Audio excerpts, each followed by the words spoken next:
Gold trusted gold buyers. మీరు తాకట్టు పెట్టిన బంగారాన్ని విడిపించి ఈ రోజు ఉన్న మార్కెట్ ధరకు కొనబడును.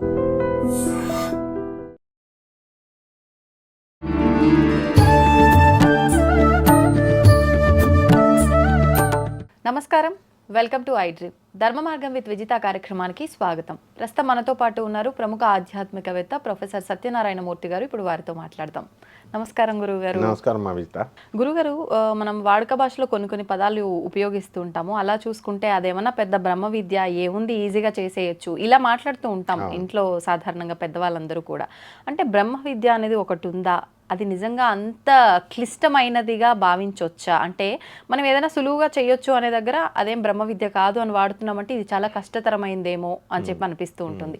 ఏంటి అసలు బ్రహ్మ విద్య అంటే ఏంటి? బ్రహ్మము అంటే ఫస్ట్ అర్థం పెద్దది అని అర్థం. ఓకే. బ్రహ్మము వయసులో పెద్దవచ్చు, జ్ఞానంలో పెద్దవచ్చు, విద్యలో పెద్దది. అలాగే బ్రహ్మ విద్య అంటే ఆ బ్రహ్మదేవుడు ఈ సృష్టి నియమాన్ని చేశాడు.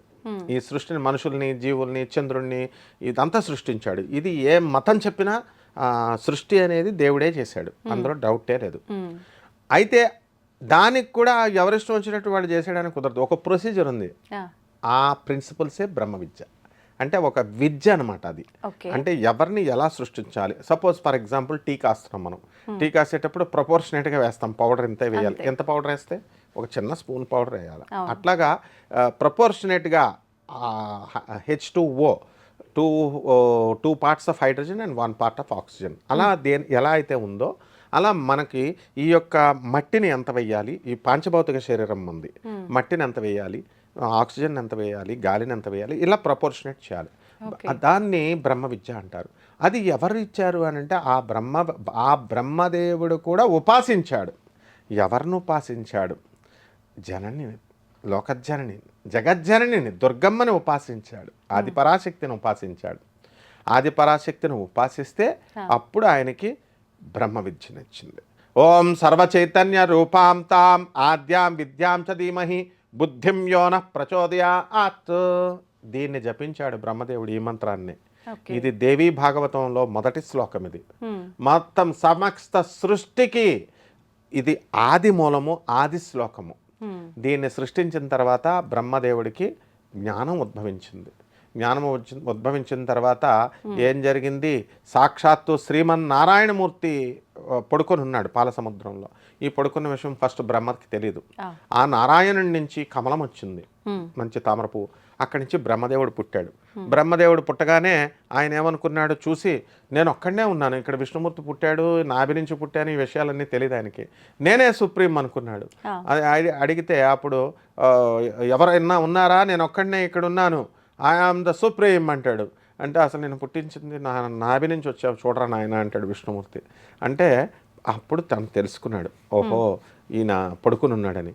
పడుకుని ఉన్న తర్వాత వీళ్ళిద్దరూ కలిసి యోగ నిద్రలో ఉంటాడు శ్రీ మహావిష్ణువు. మధుకైటబులు ఆయన విష్ణుమూర్తి యొక్క గులుము నుంచి పుట్టాడు. చెవి గులుము ఉంటుంది కదా, డస్ట్, ఆ డస్ట్ నుంచి గులిమి రాక్షసులని ఇద్దరు పుట్టారు. వాళ్ళే మధుకైటబులు. వాళ్ళు ఏం చేస్తారు? పుట్టి వాళ్ళ అసుర లక్షణాలు, ఎవరు లేరు మాకు ఫైటింగ్ చేయాలని దురదగా ఉంది, ఎవరితో చేయాలని బ్రహ్మదేవుడు ఎదుర్కొంటున్నాడు. కమాన్ ఫైట్ కమాన్ అంటాడు. అంటే బ్రహ్మదేవుడు నేనేం చేస్తాను నాయన, నేనేదో కమండలం పట్టుకుని పుస్తకాలు పట్టుకుని సృష్టిస్తా అని చెప్పి విష్ణుమూర్తిని లేపుతుంటే, నాయన నీ కొడుకులు వచ్చారు, లేపు, నువ్వు లేవులే. మధుకైటబులు ఆయనకు కుమారులే, విష్ణుమూర్తి కుమారులే, చెవి నుంచి పుట్టారు. మనందరం కూడా విష్ణుమూర్తి పిల్లలమే. Your daughter of lord Krishna అనమాట విజిత. అయితే ఆ బ్రహ్మదేవుడు భయపడి పిలుస్తుంటే ఈయన పడుకోడు.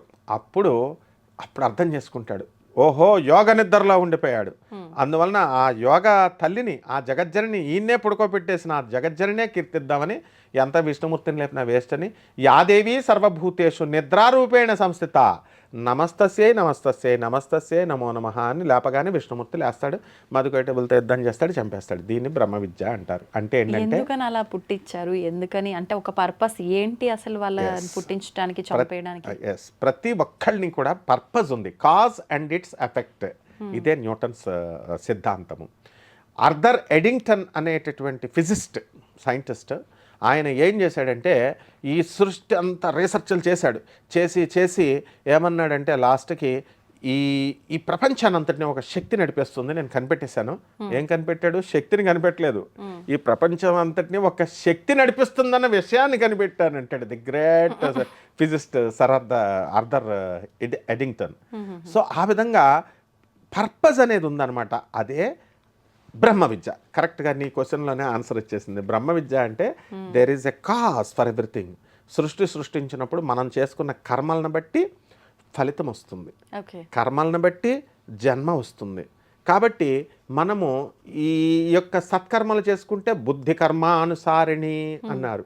బుద్ధి మనం చేసుకునేటటువంటి మంచి కర్మలను బట్టి మంచి వాళ్ళతో దోస్తానా చేయాలా, చెడ్డ వాళ్ళతో వద్దు, మంచి పనులే చేయాలా, చెడ్డ పనులు వద్దు అని బుద్ధి వెళుతుంది. అది అర్జునుడి దగ్గర ఉంది కాబట్టి అర్జునుడు he never left lord Krishna. అసలు మనం మనకు బుద్ధి కర్మలు బాగున్నాయి కాబట్టి మనం విశేషమైనటువంటి కోరిక ఒకటి కోరుకోవాలి. ఏంటి తెలుసా? అది ప్రపంచానికి రామానుజాచార్యులు వారు రంగనాథ స్వామి గుడికెక్కేసి అందరూ ఉద్ధరించబడాలని, నేను నరకానికి పోయినా పర్వాలేదు అనేసి ఓం నమో నారాయణాయ అన్న మంత్రం ఇచ్చేస్తాడు.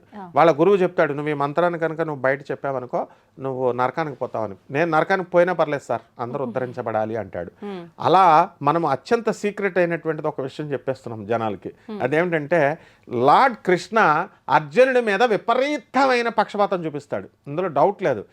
ఆయన ఏమంటాడు భగవద్గీతలో, నేను ఎవరికి పక్షపాతం చూపించను, నేను ఓన్లీ అందరికీ శత్రువుని ద్వేషించను, ఫ్రెండ్ అని ఎవరిని చూడను, న్యూట్రల్ అంటాడు అని. కానీ బలరాముడే చెప్తాడనమాట, ఏ అర్జునుడి కోసం నువ్వు విపరీతమైనటువంటి పక్షపాతం చూపించావో అదే సుభద్ర నీ చెల్లెలు ఇద్దరూ కలిసి నిన్ను మనసును బాధ పెడతారు అని సాక్షాత్తు ఆదిశేషుడైనటువంటి బలరాముడే చెప్తాడు. అందువలన అటువంటి కృష్ణుడు అర్జునుడి మీద చూపించినటువంటి పక్షపాతం ఎక్కువైన ప్రేమను నా వైపు చూపించు స్వామినా అని ప్రతి మనిషి ప్రార్థించాలి. ఇదే బ్రహ్మ విద్య. అంటే బ్రహ్మ రహస్యాలంటే ఇవన్నమా. అంటే ఏంటంటే ఆదిపరాశక్తి పూజే బ్రహ్మ విద్య. అందువలన దానికి ఒక పేరు పెట్టాం, దశమహావిద్యలను ఒకటి, తర్వాత చండీ సప్తసతి అని ఒకళ్ళు, లలితా సహస్రం అని ఒకళ్ళు, లక్ష్మీ క్యాష్ వస్తుంది కాబట్టి లక్ష్మీ సహస్రం. ఇంకా నేను చెప్తున్నాను కదా, వీరబ్రహ్మేంద్ర స్వామి వారు కలియుగాంతం అయిపోతుందని ఆయన ఎలా అయితే కాలజ్ఞానం చెప్పారో, కలియుగాంతానికి పోతులూరు వీరబ్రహ్మేంద్ర స్వామి వారు ఇంకోటి కూడా చెప్పారు, కనకదారాస్తవం లీడింగ్ అయిపోతుందని చెప్పారు. అంటే కలియుగాంతానికి ప్రతి ఒక్కళ్ళు కనకదారాస్తవమే చేస్తారనమాట. బంగారు పుసరికాయలు కావాలి.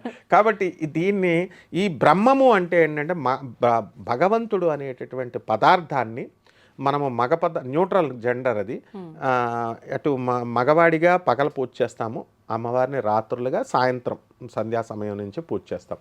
ఈ విధంగా ఉపాసననే బ్రహ్మ విద్య అంటారు. దీన్ని చేయడం వల్లే బ్రహ్మదేవుడు సృష్టించాడు.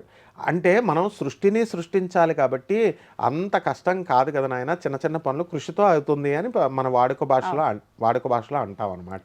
అలా బ్రహ్మ విద్యకి ప్రతి సృష్టే చేశాడు ఎవరు? విశ్వామిత్రుడు. అందువల్లనే ఆవును బ్రహ్మదేవుడు సృష్టిస్తే గేదెను సృష్టించాడు, బూడిద గుమ్మడికాయ ఎర్ర గుమ్మడికాయను సృష్టిస్తే బూడిద గుమ్మడికాయను సృష్టించాడు. అట్లా ప్రతి దానికి సృష్టిలో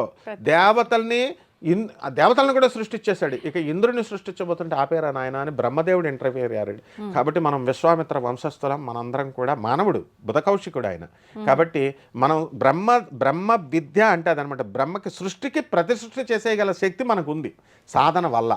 కాబట్టి అందువలన ఈ నానుడి వచ్చిందమ్మా. ధన్యవాదాలు గురుగారు. ధన్యవాదాలు.